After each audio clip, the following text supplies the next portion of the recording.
Another anniversary has passed for JP, and as usual, also mean another ranking, but this time it will be a bit different. Last time ranking, I had people telling me that the list was a bit, it can be a bit hard to debate because there is really no rules or what to judge upon the ranking. This time I'm setting some rules for the ranking so it be more stable, I guess, consistent. The first one is that fight lasts for 16 turns. Some unit excel in shorter fight while some unit excel in longer fight, and some only viable in the shorter fight, like A2 for example. So let's just set turns for it, and let's just set it as a 16 turns because that is a turn where most of the super boss NPC go berserk and just kill you, so I think it's the perfect number of turns for it. A break will happen on turn 5, 10, and 15. Since the DPS deal the most damage on a turn where the enemy is in break, I guess I should count that for up to 3 times for a fight. Unit only attacking once during a break. Most of the time people attack twice during a break, but in some cases you still have characters setting up buff and debuff on that turn, and then next turn you go all on breaking, or maybe you don't have enough BP and you just want to like 1 turn buffing, 1 turn debuffing, and then 1 turn spend all 3 BP doing max damage. There's only one enemy, as in that even though a character might have a strong AoE skill and they max excel at a fight where there's multiple enemy, there's only one enemy in this ranking, so it's only single target only. It's kind of unreliable to get a crit unless the character has guaranteed crit, so I won't count they have critical unless they do have guaranteed critical somewhere in the skills. Rule 6 means that some character need to prepare before doing the maximum potential, as in A2 need to cast Berserk Form, Elga need to gain a passive point to double cast, and CotC need to cast his 2 limit skill so he can hit twice for his nuke. Unless the condition is inconsistent or hard to fulfill, like Joshua 20% passive, then I will give it as that they have all the turns to prepare for them to deal the maximum potency. And the last is the damage cap rule, where some character might have higher potency than some of the other character on this list, but because they are hindered by the damage cap, they don't deal as much damage as some of the other character who the strongest move is split into multiple hits. Although I would take into account that they can put into Moon Souls, or they have access to 6 stars and they can use artifact or just natural 6-star damage cap increase from the stat board. For Sword, we still haven't got any new strong warrior over the past half year, so it's still the same Erica, Odio, and Xanthos. Although if anyone did get a change though, it's Xanthos, where his torch point allows him to now boost max turn 1, use his ult turn 2, and then boost max again turn 3. So it makes him more easier to use and more fun to use, and also more viable in shorter fight. Now, damage-wise, over 3 break rotation, Xanthos is the one with the most potency, but he do suffer from damage cap problem a little bit. He do have a skill where he raises active cap by 50,000 though, but it's not really worth the skill slot, so it's really not worth bringing on him. Otherwise, Elga has a 50,000 damage cap attached to her through her passive, and Odio has his strongest move split into 9 hits, so he doesn't really have a damage cap problem. For Spear is Particio. He hit hard, his passive also really strong. He can have like 30% attack up and spear damage up by himself, and he also grant that to everyone in the front row if you have at least 4 merchants on your team, so Particio is really strong. Now, CotC and Leon position might bother some people, but when I did make the rule, I did test some damage and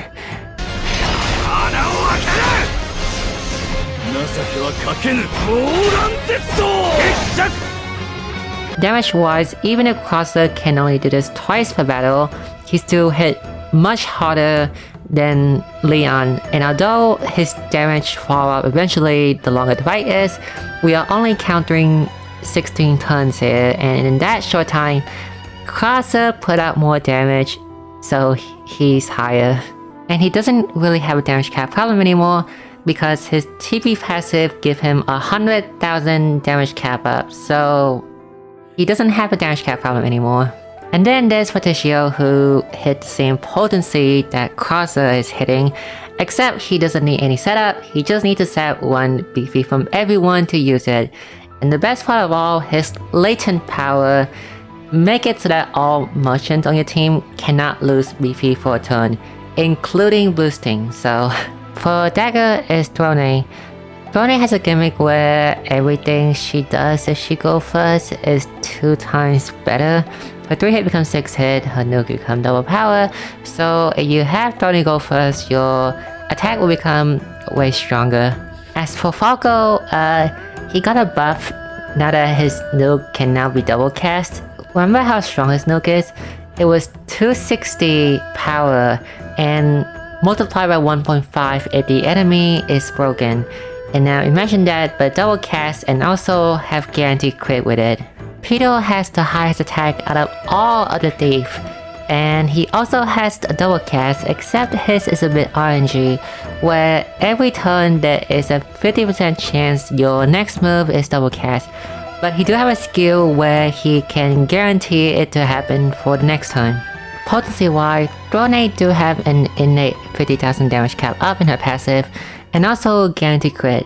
So combine that with her nuke and her latent power total, she can hit for a very easy consistently 2 times 150k. And for Falco, he has a torch point buff where he can now give himself double cast, guaranteed crit, and 50,000 damage up for the next 2 or 3 turns. And combine that with his nuke, it's very easy for him to hit a lot of damage. And then there's Pedo, where he do have a 300 SP nuke that hit for 900 power, but it's too expensive, so you cannot use it consistently. And also, he has no damage cap with him in his passive, so his next strongest move is a 5 hit. But at the highest level of play, where you spend a lot of money or you just get really lucky, Pedo is the best character there is because his strongest move is split into 10 hit. So if you buff everything to the maximum, you can see Pedo doing 300k per hit over 10 hit. So he's really strong at the very highest level of play. For Axe is oh shit, which I kinda surprised myself when I make this ranking, honestly. I forgot that she has an Axe nuke that was 350 power and then power multiplied by 1.3 if the enemy is broken. And to double cast with Rochette, she need to break the enemy. And Rochette do have 2 ways to break the enemy to deal Axe damage. One is Akala, who can hit Axe, and the other is a 3-hit bow that can reduce shield regardless of weakness. Nepti also has a passive where she can now reach her full potential faster, but due to her very low base attack, A2 is still kinda better than her for Axe. A2 Berserk mode can maximum last for 9 turns if you boost maxed it, so she can't have it over 3 break rotation, but she still deal a lot of damage in those 2 break rotation though. Nepti on the other hand can have a double cast ready by turn 3, but due to her very low base attack of 360, despite having a higher potency than A2 over 3 break rotation, she's still slightly kinda worse than A2 I guess. But I would say that if you're constantly hitting damage cap, then I guess Nepti is better. If only Nepti has a bit more attack. For bow is Oshat. She do have a 6-hit random bow, so it's very easy to break the enemy shield with her. And she also have a latent power where she have access to a 290 bow nuke that go to 500 potency, and when double casting it, 2 times 500 for a total of 1000 potency.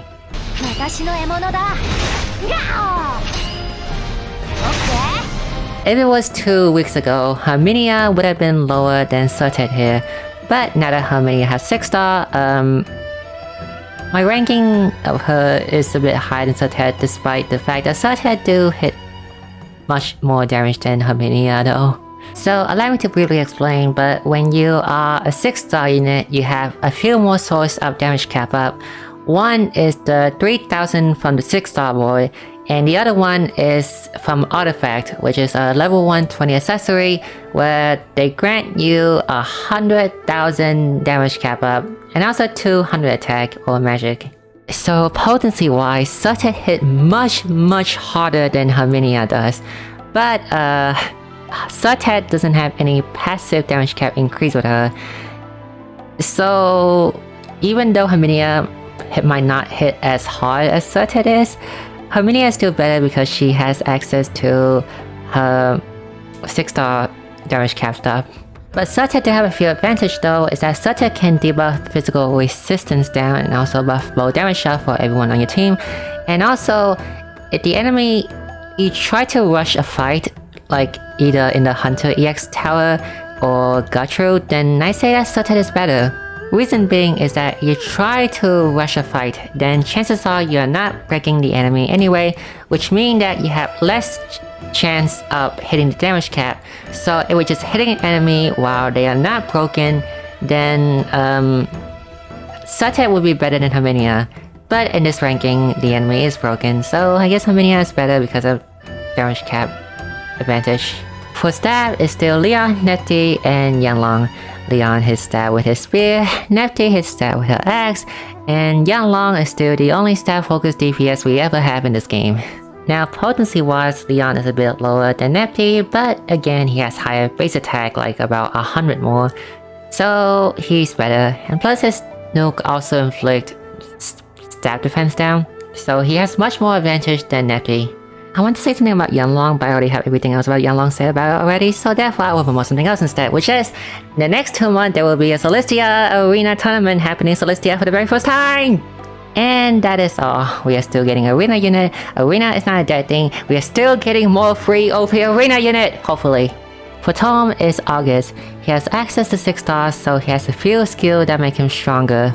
Like, his Marvelous State can now last longer. He can now double cast in Marvelous mode. Well, you have to cast a skill to use it. And he also has a 3-hit dog AoE that hit Dagger and Tome. Though I kind of wish his double cast skill was a passive thing and not an active thing, because he had to spend 1 turn preparing for the double cast and he can only do it twice per battle. Other than that, Nefty is still Nefty, suffering from low base attack stat, while Hemi, well, no one will use her for Tome damage. Most people use her for the other utilities she has instead.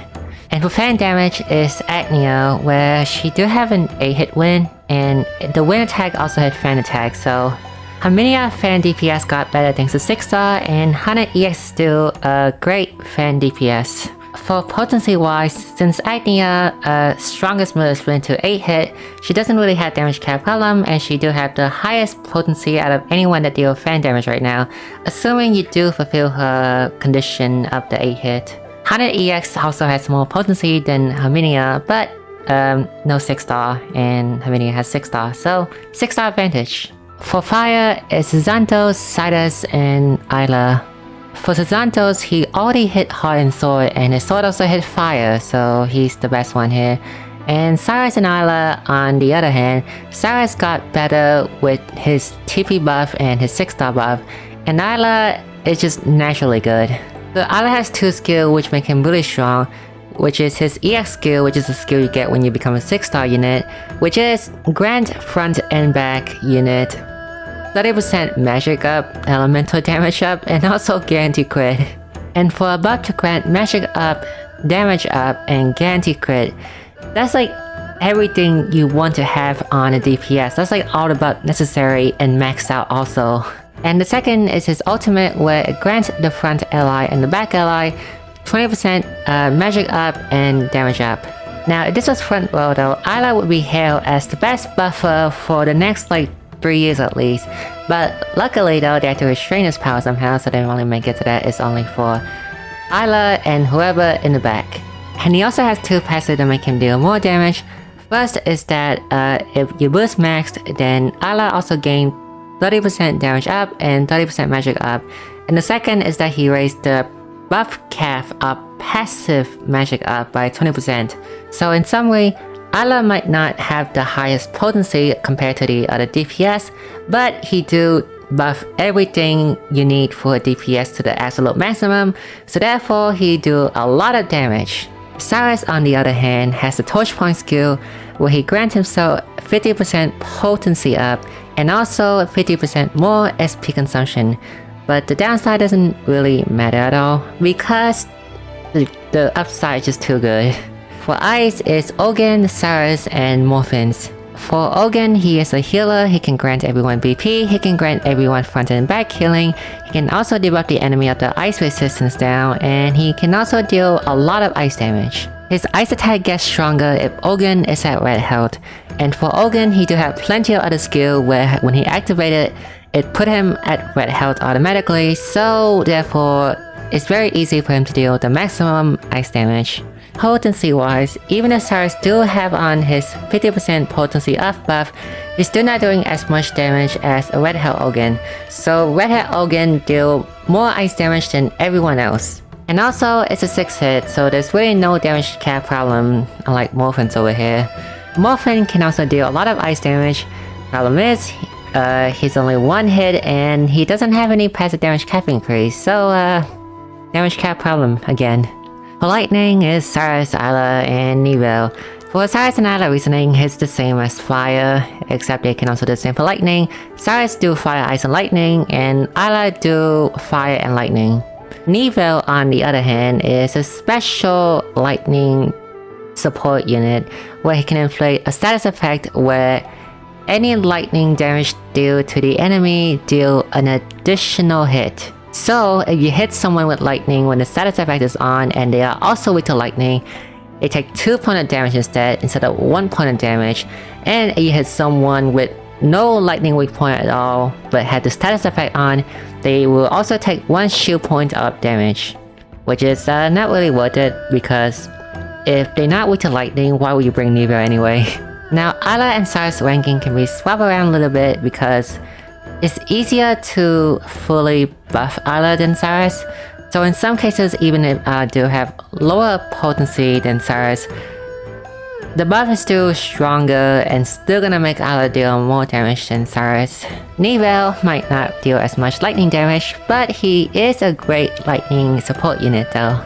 For win is Agnia and Odette and Sophie X. Agnia of course with her 8 hit win if you buff up everyone on your team. Odette got a TP buff where if the enemy is broken, her double cast is guaranteed. So every time when the enemy is in break, it's 100% for her skill to be double cast. Sophia TP skill also give her the ability to crit on magic and also a 4 to 6 hit win depending on her Ocean Wisdom. Odette potency is much higher than Agnia, but Odette, even though it's a 2-hit, can still run into some damage cap problems, therefore Agnia is just better, assuming you do fulfill her condition of buffing up everyone to use her 8-hit. For people who like using Sophia EX, in Celestia over there, the equipment also has passive attached to them, and it also counts as an icon, so therefore in Celestia it's super easy to maintain 16 icons for Sophia X. Though I do wish her strongest move was a 2-hit though instead of a 1 big hit that be hindered by damage cap again. For light DPS is the Witch of Salvation, Ditraina, and Erica and Santos for the top 3 best light DPS in the game. And also Ditraina is also the best mage right now in JP because of her, let's see, double casting, candy crit, 60,000 damage cap up, also buffing Sag Diff, 30% magic up, and damage up. Not to mention also a very high base magic stat, and her potency is really good too. Now, both Ditraina and Erica is very much close to each other in terms of damage. Like, I kinda wanna give them both first place, but I'll give it to Ditraina because 1, she do have a 10,000 extra damage cap advantage over Erica, 60,000 versus 50,000, and also I think that her double cast is easier to set up than Erica. And also, she also gained 30% magic up and damage up by just doing her own thing. So I just say she is slightly better than Erica in terms of doing damage. And for Dog, it's the same, except this time switch out Santos for 3rd place and put in Audio instead.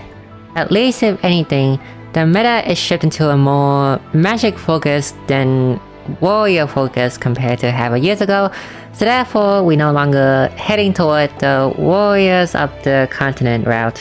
And also a small thing, but in JP we also got a quality of life where you can now turn off stat no, so for Odio, you always want to go last with him, so just turn off all his speed no and give him like negative speed or something. Now when it's about Dog and it's about Ditraina and Erica, Ditraina is much better than Erica because Erica has... how she works is that she wants to gain passive point toward her double cast, but she can only do that in Queen form. And when she's in Queen form, she does not hit Dog weakness at all. She only hits Dog weakness when she's in Warrior form. So, in order to build up double cast against a Dog enemy, you have to spend a few turns in a form where you cannot break the enemy's shield at all because your sword does not hit Dog. Hence why Ditraina is better, and also a bonus that she gets to give a big head in battle compared to some of the other characters like Sophia or Hasumi where it loses the head in battle sadly.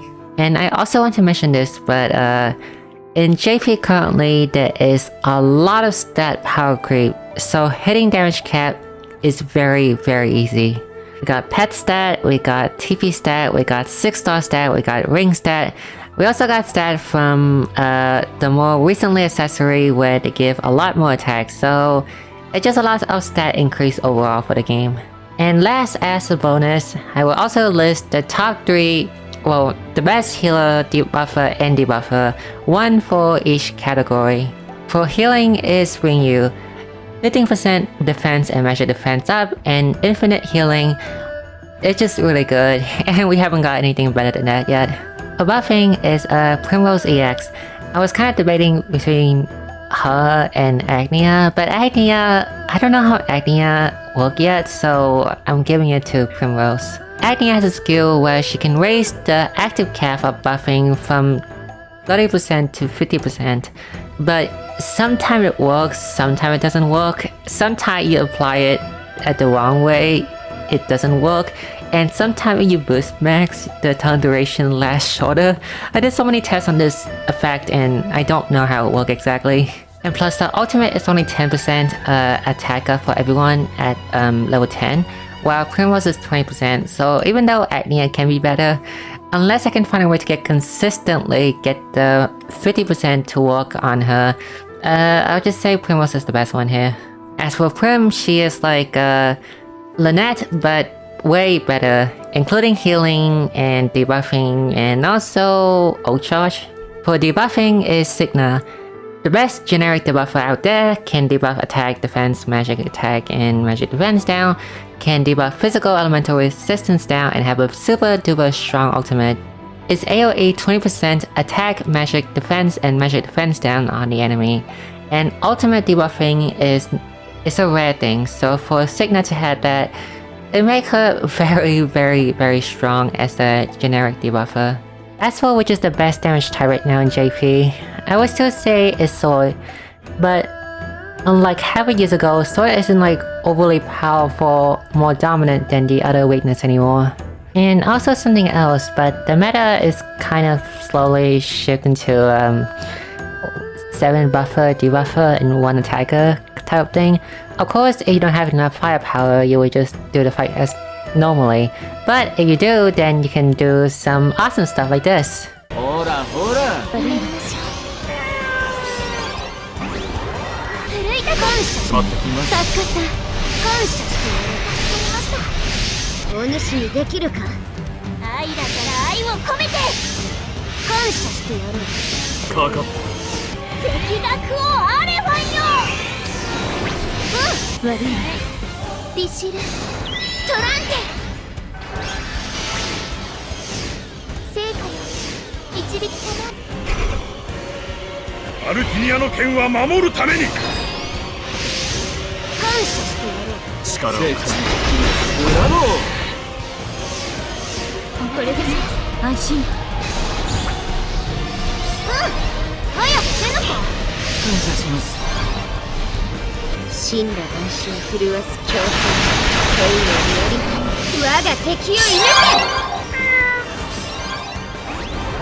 アルティニアの剣は守るために。感謝してやろう。動かない。恩に力を貸してくれ。アリンタケだ。死んだ男子を震わす強さ。兵力の情を見よ。 And that's it for the ranking this time. This video will be updated every 0.5 anniversary. So the next time I'll be doing this again, it will be the 3.5 Annie for JP. And that's it for now. So bye bye!